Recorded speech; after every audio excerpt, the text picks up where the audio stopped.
Merci de vous informer sur la télé Futur Média, mesdames, messieurs. Les titres de l'actualité de ce 20h. Mansour Ly, ressortissant français d'origine sénégalaise, arrêté en France après avoir été soupçonné de préparer des actes terroristes. L'homme est par ailleurs le jeune frère d'Ibrahima Ly, un autre djihadiste franco-sénégalais arrêté récemment à la frontière turco-syrienne. L'homme est présentement détenu au Sénégal. Référendum du 20 mars prochain, Modou Diagne Fada et les réformateurs appellent à voter non. Ils estiment que le scrutin n'a plus de sens vu que le mandat en cours du président de la République ne sera pas réduit. À Ziguinchor, dans le même sujet, les jeunes de l'UCS prennent le contre-pied de leur mentor. Abdoulaye Baldé, pour rappel, avait appelé à voter non à ce référendum. La convergence des cadres républicains en France au chevet des émigrés sénégalais à la retraite. Une demi-journée a été consacrée à ces derniers qui rencontrent d'énormes difficultés pour entrer en possession de leurs dû. En sport, Gianni Infantino, nouveau président de la Fédération internationale de football amateur, secrétaire général de l'UEFA jusque-là, le Suisse de 45 ans a été élu au second tour de l'élection qui s'est déroulée ce vendredi à Zurich en Suisse. Voilà pour le sommaire, mesdames, messieurs. Bienvenue, bonsoir à tous.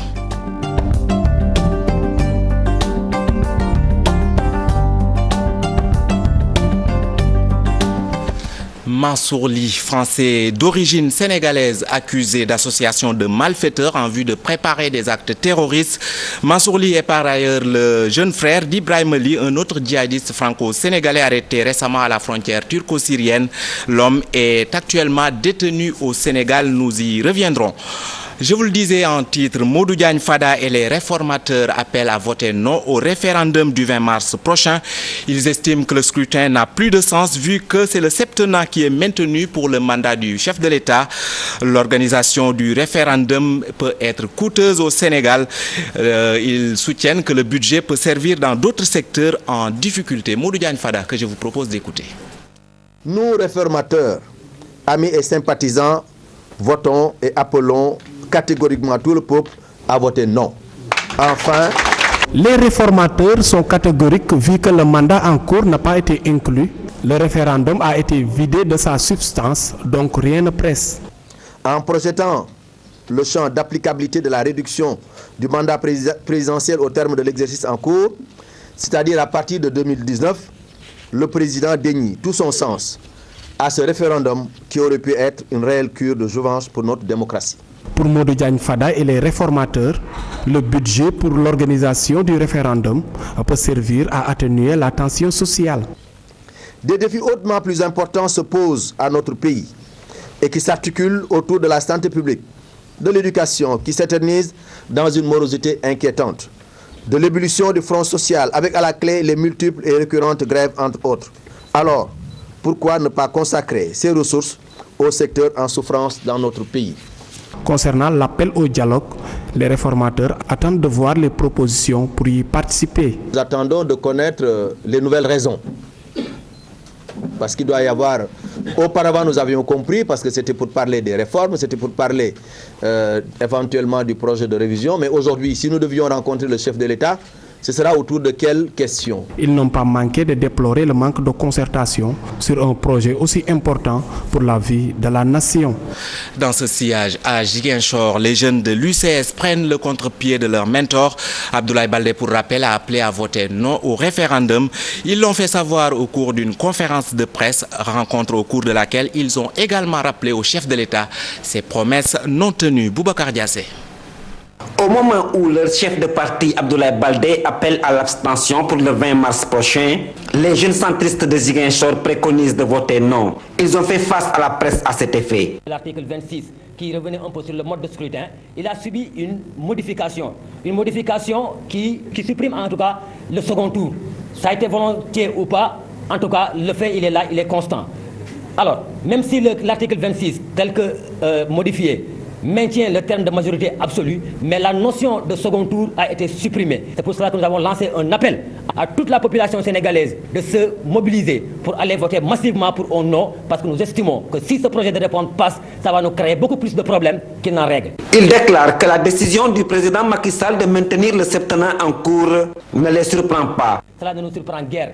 On se rappelle que le président de la République, en 2012, avant d'être élu, il a promis aux Sénégalais de constituer un gouvernement de 25 ministres, de réduire le train de vie de l'État, qu'il avait aussi promis 500 000 emplois. Et aujourd'hui, les Sénégalais se rendent compte que toutes ces promesses-là n'ont jamais été tenues. Ces jeunes partisans d'Abdoulaye Baldé n'ont pas manqué de répondre aux récentes attaques de Doudouka et Benoît Sambou de l'APR contre leur responsable national. Boubacar Diassi, le directeur d'Aide Transparence, salue l'initiative du chef de l'État de vouloir rencontrer les forces vives de la nation. Selon Jacques Habib Sy, il y a cependant des préalables à ces discussions.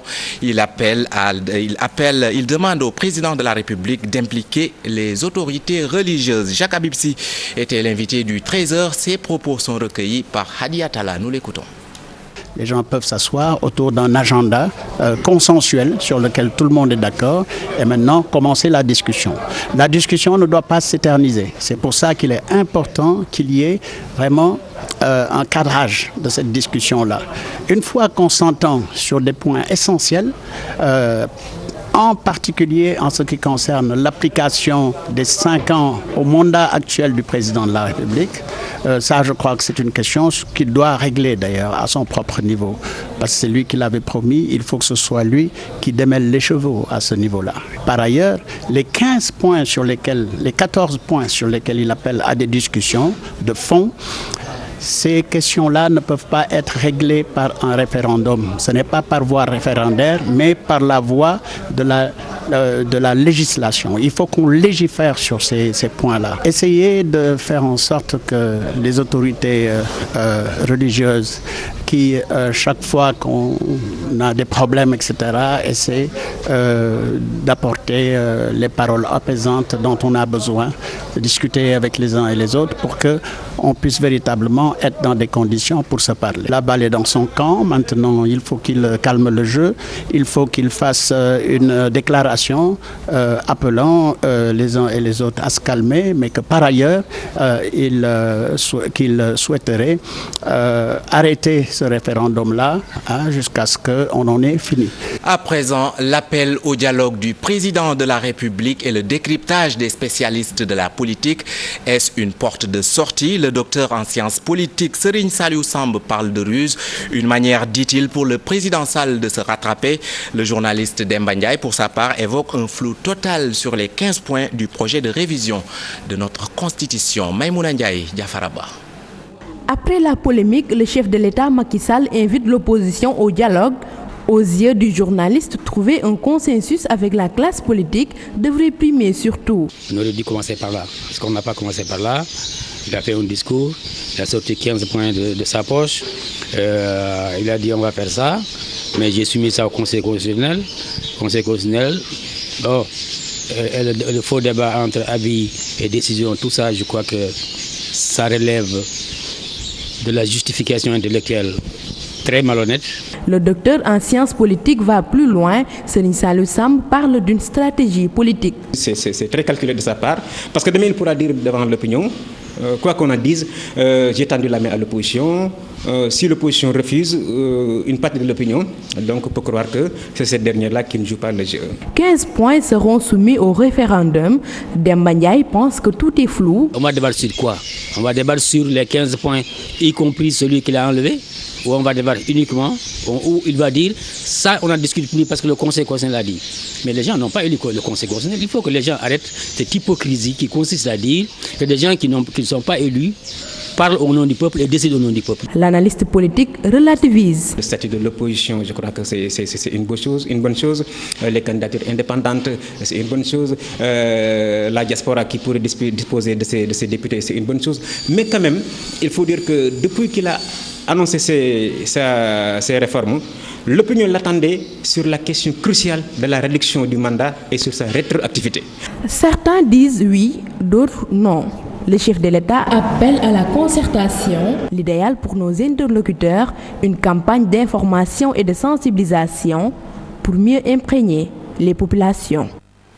Maïmouna Ndiaye, le projet de réforme constitutionnelle porte essentiellement sur 15 points innovants sur le plan social, politique, démocratique et institutionnel. Seulement, ces 15 points ont fini de susciter une polémique au Sénégal. Que renferment ces 15 points qui seront soumis à l'appréciation du peuple sénégalais au soir du 20 mars? Éclairage avec Nafissatou Silla. Ces jours-ci, ces 15 points ont suscité la polémique chez les politiques et le flou chez les populations. Les 6e et 15e points sont les plus saillants dans les discussions et débats. Il s'agit de la restauration du quinquennat pour le mandat présidentiel et l'intangibilité des dispositions relatives à la forme républicaine de l'État, la laïcité, le caractère indivisible, démocratique et décentralisé de l'État, le mode d'élection, la durée et le nombre de mandats du président de la République. Même le Conseil constitutionnel ne sera pas épargné par cette réforme. De 5, les membres passeront à 7 et les 2 seront désignés par le président de l'Assemblée nationale. Le 13e point fait état de l'élargissement des compétences du Conseil constitutionnel et le 10e point souligne la soumission au Conseil constitutionnel des lois organiques pour contrôle de constitutionnalité avant leur promulgation. Aussi, ce projet de réforme constitutionnelle prend en compte l'opposition. Le 7e point est relatif au renforcement des droits de l'opposition et de son chef. Le premier point, quant à lui, soulève la modernisation du rôle des partis politiques dans le système démocratique. Avec ces réformes, il sera possible que des candidats indépendants participent à tous les types d'élections. Le 8e point prend en compte, lui, la diaspora, car les Sénégalais de l'extérieur seront représentés par des députés à l'Assemblée nationale. Tous les autres points sont relatifs à la citoyenneté qui sera renforcée par la consécration des devoirs et la reconnaissance de leurs droits à un environnement sain sur leur patrimoine foncier et leurs ressources naturelles. Et enfin, avec le 3e point, l'État veillera à la promotion de la gouvernance locale et du développement territorial par la création du Haut Conseil des collectivités locales. Toujours en politique, dans le département de Podor, les jeunes de l'APR réclament au chef de l'État une université à vocation agricole. La commission formation-emploi de la convergence des jeunesses républicaines a fait savoir sa préoccupation en marge du forum tenu à Podor avec comme thème politique d'autosuffisance en riz, opportunités économiques et solutions à la problématique de l'exode et l'emploi des jeunes. Moussa Sarr porte la parole des jeunes de la Cogère de Podor. Il s'est entretenu avec Ousseynou Diop. Nous l'écoutons. Nous y reviendrons dans nos prochaines éditions. Le syndicat autonome des travailleurs des grands domaines du Sénégal conteste les résultats des urnes issues des élections qui se sont déroulées ce vendredi. Plus de 1000 travailleurs ont voté pour élire les 20 délégués syndicaux. Cependant, les résultats d'un des bureaux de vote remportés avec 109 voix par le dit syndicat a été annulé. Les travailleurs ont manifesté et réclament que ces élections se tiennent à nouveau. Ousseynou Diop, Habib Sek y était. Après les élections des délégués syndicaux des grands domaines du Sénégal, l'heure est à la contestation. Le syndicat autonome des travailleurs affilié à la FGTS a refusé les résultats des urnes et demande la validation des voix du bureau numéro 1 annulé. Mais au final, malheureusement, ces élections se sont terminées en queue de poisson. Qu'est-ce qui s'est passé? Ce qui s'est passé, c'est que, après avoir dépouillé, au lieu de proclamer les résultats provisoires, et que demain, s'il y aurait des contestations, que l'on puisse s'adresser aux juges, n'est-ce pas, concernés, alors le DRH a purement et simplement annulé l'un de nos bureaux les plus importants.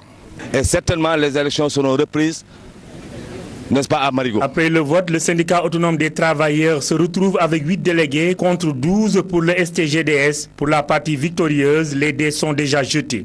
Au niveau des agents, des ouvriers employés, nous avons un dépassement de 17 voix, titulaires et suppléants. Au niveau des agents de maîtrise aussi, on a une voix de dépassement au niveau des titulaires et suppléants. Donc ce bureau-là, il doit être annulé. On s'est concerté aussi avec l'inspecteur régional du travail qui a confirmé la même chose. Maintenant, bon, ce qu'on doit faire, c'est passer aux choses beaucoup plus sérieuses, c'est-à-dire se pencher sur les revendications, sur les doléances des travailleurs. Après ces élections, les syndicalistes ne parlent plus le même langage. Le SAT s'est manifesté pour exiger la reprise des élections, ce que l'autre parti a catégoriquement refusé. Ousseynou Diop, AGMIP est une structure qui s'active dans le domaine agricole. Les chercheurs de cette structure explorent les mesures à adapter pour faciliter le travail aux agriculteurs. Une visite de terrain pour s'imprégner de l'expérience sénégalaise a permis de montrer les nouvelles techniques et méthodes de travail des agriculteurs dans la commune de Diender. Aïssatou Païfal, Alioune Diagne. Beaucoup de défis à relever, comme le souligne le point focal de ICRISAT. Les processus d'adaptation, la croissance urbaine, autant de facteurs à prendre en compte pour trouver les solutions idoines aux impacts dus au changement climatique. Un des objectifs de AGMIP, et c'est vraiment ce qui en fait un programme absolument novateur sur ce plan, c'est qu'on cherche de manière extrêmement détaillée à séparer les effets du changement climatique sur l'agriculture et les adaptations qui peuvent être envisagées pour y faire face. De manière très concrète au Sénégal, le fait que très souvent les changements climatiques se produisent dans un contexte de développement qui est lui-même dynamique, avec des facteurs de changement extrêmement puissants, on a tendance parfois à attribuer beaucoup de choses qu'on observe fréquemment. Les causes sont combinées. Dans la commune de Diender, voici les restes du lac Tanma. Herbes sèches, sol aride, craquelé.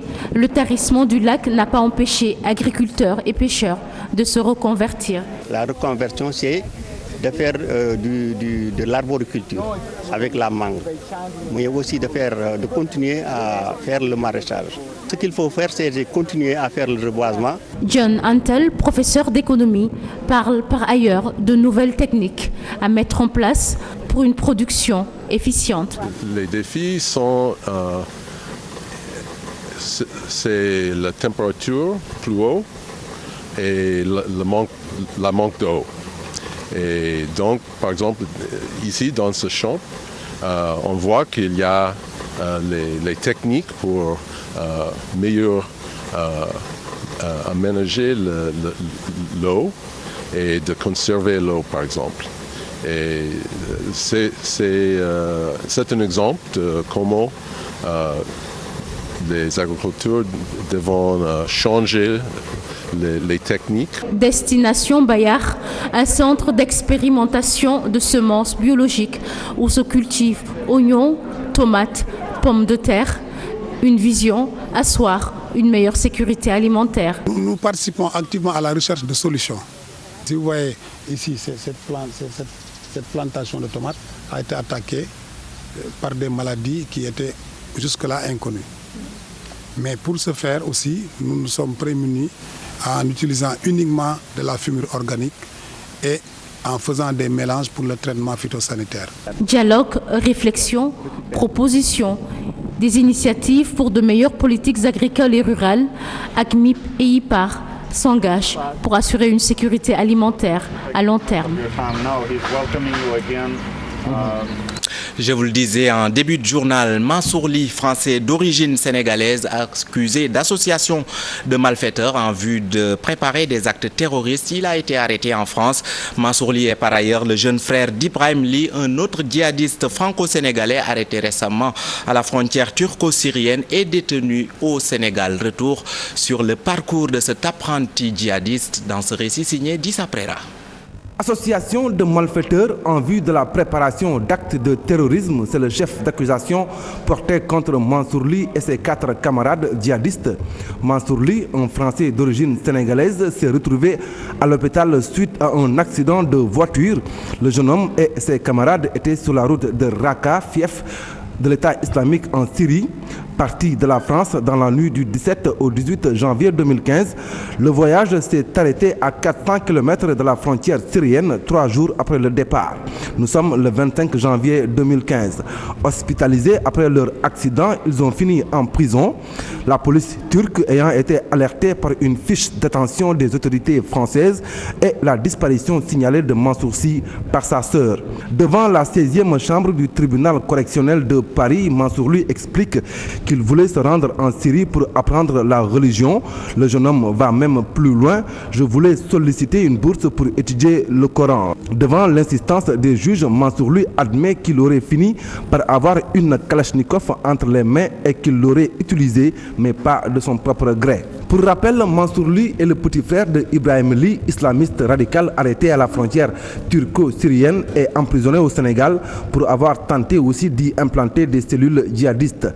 Ibrahim Ly, radicalisé et admiré par son jeune frère, a été l'accélérateur du départ de ce dernier vers la Syrie, confirme Mansourli, ce après l'avoir vu dans une vidéo de propagande de l'État islamique.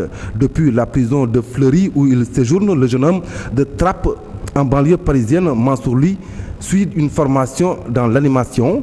Le délibéré est attendu au mois de mars prochain.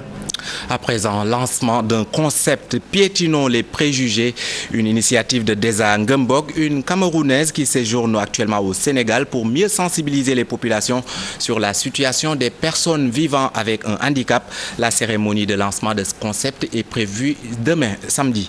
Écoutons Desa Ngumbok, ses propos sont recueillis par Mambiram Diouf. Le concept Piétinons les préjugés que j'ai créé en 2014 a pour vocation à faire évoluer les mentalités sur le handicap, à créer la cohésion sociale et professionnelle entre les personnes en situation de handicap et les autres personnes, à faire en sorte que la personne handicapée puisse simplement s'épanouir en tant qu'être humain, peu importe son statut, sa situation et peu importe ce qu'elle a envie de faire. Alors, c'est une campagne qui a été lancée en France, sur la place de l'Hôtel de Ville à Paris. Aujourd'hui, nous aimerons simplement que les préjugés vers les personnes handicapées reculent aussi en Afrique. Donc c'est une étape très importante qui démarre ce samedi 27 février. Il y aura pour l'ouverture de cette journée de sensibilisation la projection de mon film Miroir de mon âme qui parle de la gestion du regard, comment moi-même en tant que personne handicapée je me regarde, qu'est-ce que je renvoie à l'autre et comment l'autre reçoit ce regard-là. Ensuite, il y aura des tables rondes à l'issue de cette projection du film. Ensuite, il y aura la visite de plusieurs stands et la journée se terminera le soir avec un concert géant par plusieurs artistes. Autre temps fort de l'actualité en France, la convergence des cadres républicains est au chevet des émigrés sénégalais à la retraite. Ces derniers rencontrent d'énormes difficultés pour rentrer en possession de leurs dû après des décennies de dur labeur en France. Ils ont souvent du mal à percevoir leur pension de retraite ou tout simplement coincés en France ou au Sénégal pour faire leurs démarches administratives. Élus locaux, fonctionnaires sénégalais et français et représentants consulaires ont participé à la demi-journée consacrée aux émigrés sénégalais à la retraite en France. Ibrahim Kamara nous fait le point. Travailler toute sa vie en France et se retrouver sans droit à la retraite, telle est l'amertume que partagent la plupart de ces émigrés sénégalais. Certains d'entre eux ont rencontré lors de ces dernières années toutes les difficultés du monde pour entrer dans leurs droits.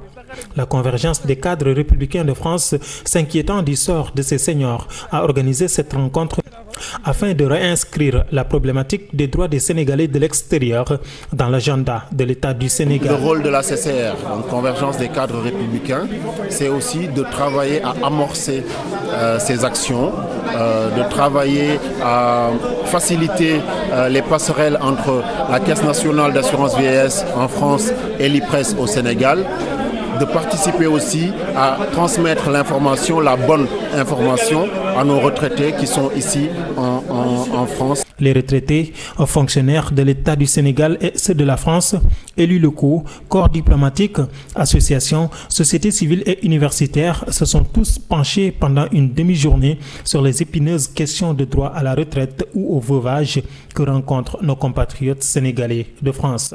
Et aussi, il faut avoir la vérité de dire que tout ne dépend pas du président Macky Sall. Donc, nous sommes donc, en contact avec des États amis. Donc, il y a la diplomatie donc, qui va jouer. Et si c'était uniquement donc, la seule volonté du président, ça serait fait depuis longtemps. Mais on sait voilà, qu'il est tenace, donc qu'il fera tout pour que le ministre des Affaires étrangères, le ministre du Travail, donc, fasse le nécessaire pour que cela puisse aboutir. Ce qui nous gêne un peu, tu restes ici 40 ans et tu ne peux pas retourner sur toi rester longtemps. Ça, c'est un peu embêtant. Quand tu allais chercher quelque chose, vaut mieux quand tu finis de travailler, tu rentres sur votre pays. Et pas que tu ne retournes pas chez toi. Hein? Bon, tu restes pendant 6 mois, votre pays, et puis le reste, tu retournes là, tu voyages encore. Ça, c'est embêtant. Là, c'est ça que je voulais parler. La convergence des cadres républicains s'engage à remonter les propositions concrètes de cette demi-journée consacrée aux retraités auprès des autorités sénégalaises afin que des mesures concrètes et définitives soient trouvées à tous ces maux qui hantent le sommeil des retraités et des veuves. Ibrahima Kamara, le directeur général de la LONASE, Amadou Sambakan lance un nouveau produit de loterie dénommé Cash Chrono. Pour les besoins de la retransmission de ce jeu, la TFM a été choisie, une manière pour la LONASE d'innover et de faire face à la concurrence. Le directeur général de la Loterie nationale sénégalaise que je vous propose d'écouter. Que le produit Cash Chrono est conçu pour le bonheur de notre clientèle et de l'ensemble des populations vivant sur le territoire sénégalais. Cash Chrono est mis sur le marché à un moment où le secteur des jeux est marqué depuis quelques années par des mutations profondes accentuées par le développement des technologies de l'information et de la communication. Cette situation, malgré l'existence de monopole de beaucoup de sociétés de loterie d'État, comme c'est le cas au Sénégal, a engendré une nouvelle forme de concurrence à travers le web. Ainsi, pour survivre, les sociétés sont condamnées à faire preuve de créativité et d'innovation. Il faut aussi noter que les répercussions du contexte économique mondial sur le pouvoir d'achat des consommateurs ont été durement ressentis par les entreprises de loterie. Ce changement de paradigme a poussé la Loterie nationale sénégalaise à adopter une stratégie de diversification de sa gamme de produits. La LONASE lance aujourd'hui Cash Chrono grâce au soutien de la tutelle. Aussi à ses remerciements, Monsieur le ministre conseiller Youssou Ndour et à Monsieur Racine Talla, directeur général de la RTS, pour leur accompagnement dans ce projet.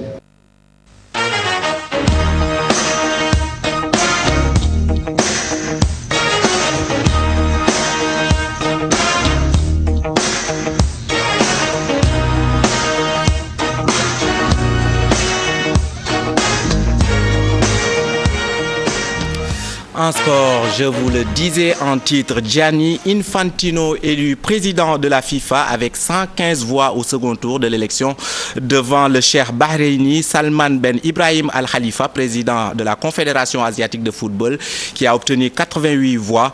Gianni Infantino, 45 ans, jusque-là secrétaire général de l'UEFA, succède à Sepp Blatter à la tête de la FIFA. L'élection s'est tenue ce vendredi à Zurich, en Suisse. En France, la sanction est tombé pour Serge Aurier du Paris Saint-Germain. Le club de la capitale a mis l'international ivoirien à la disposition du groupe d'entraînement de l'équipe évoluant en CFA à compter du lundi 29 février jusqu'au dimanche 20 mars inclus. Une sanction qui intervient après les propos discourtois tenus par l'international ivoirien à l'encontre de son entraîneur Laurent Blanc et certains de ses coéquipiers. Retour chez nous pour parler de basketball. La direction technique nationale implante une sélection A' permanente, entre autres nouveautés comme la mise en place de divisions. C'est ce qu'a fait savoir le directeur technique national Maguette Diop au cours d'une conférence de presse. Je vous propose de l'écouter. Il est interrogé par Cheikh Sadibou Diarra. On s'est rendu compte au niveau de la région technique, ce qui nous est arrivé, vous vous souvenez qu'il y avait eu des éliminatoires au niveau de la zone 2 et qu'à un certain moment nous avons présenté une équipe locale. Effectivement, et cette équipe locale-là n'avait pas la préparation qu'il fallait. Il est temps aussi pour nous de mettre en place une équipe locale qui va se préparer en permanence. Nous avons mis en place une division des équipes nationales. Nous avons une division du développement à la base. J'avais dit déjà dans les contrats de performance au niveau du ministère, on nous demande surtout de travailler au niveau de la base. Il y aura une division de développement à la base qui va s'occuper surtout vraiment du développement du jeune basketteur. Et nous avons mis en place une division de la logistique et qui va sur la logistique et tout le matériel. Nous avons une division de la recherche et des statistiques. Aujourd'hui, nous avons besoin d'une division qui va vraiment réfléchir sur comment former le jeune sénégalais. Que faut-il faire? Comment élire le roi et la reine, par exemple? Il y aura une division de la formation qui va s'occuper de la formation du joueur, de la formation des entraîneurs. Il y a une division de l'élite. L'élite, cette division va surtout réfléchir sur quelle forme de championnat nous allons faire. Mais aussi, il y aura, donc le directeur technique doit travailler avec les directeurs techniques régionaux. La Fédération sénégalaise de basketball a également paraphé un nouveau contrat de partenariat. Celui-ci porte sur 130 millions et sera déroulé sur une durée de 2 ans. Son président, Maître Babacar Ndiaye, que nous écoutons, ses propos sont recueillis par Cheikh Sadi Boudjara. Sur les 9 ans, nous avons une moyenne de 40 millions par an. Aujourd'hui, nous sommes passés de 40 millions à 62 millions 500 par an. Donc c'est un contrat qui globalement porte sur un montant de 130 millions répartis sur 2 ans. Il y a également 5 millions qui sont prévus pour le tournoi de Dakar que nous voulons organiser en 2017 dans la phase de préparation de l'Afrobasket 2017. Il y a 2 500 000 francs CFA qui sont prévus également en termes de cartes téléphoniques et 5 millions qui sont prévus pour la nuit du basket, parce que nous avons pour ambition d'organiser une nuit du basket. Voilà qui met un terme à cette présente édition. Merci de l'avoir suivi. Prochain rendez-vous de l'information, le tout en images de 0 heure.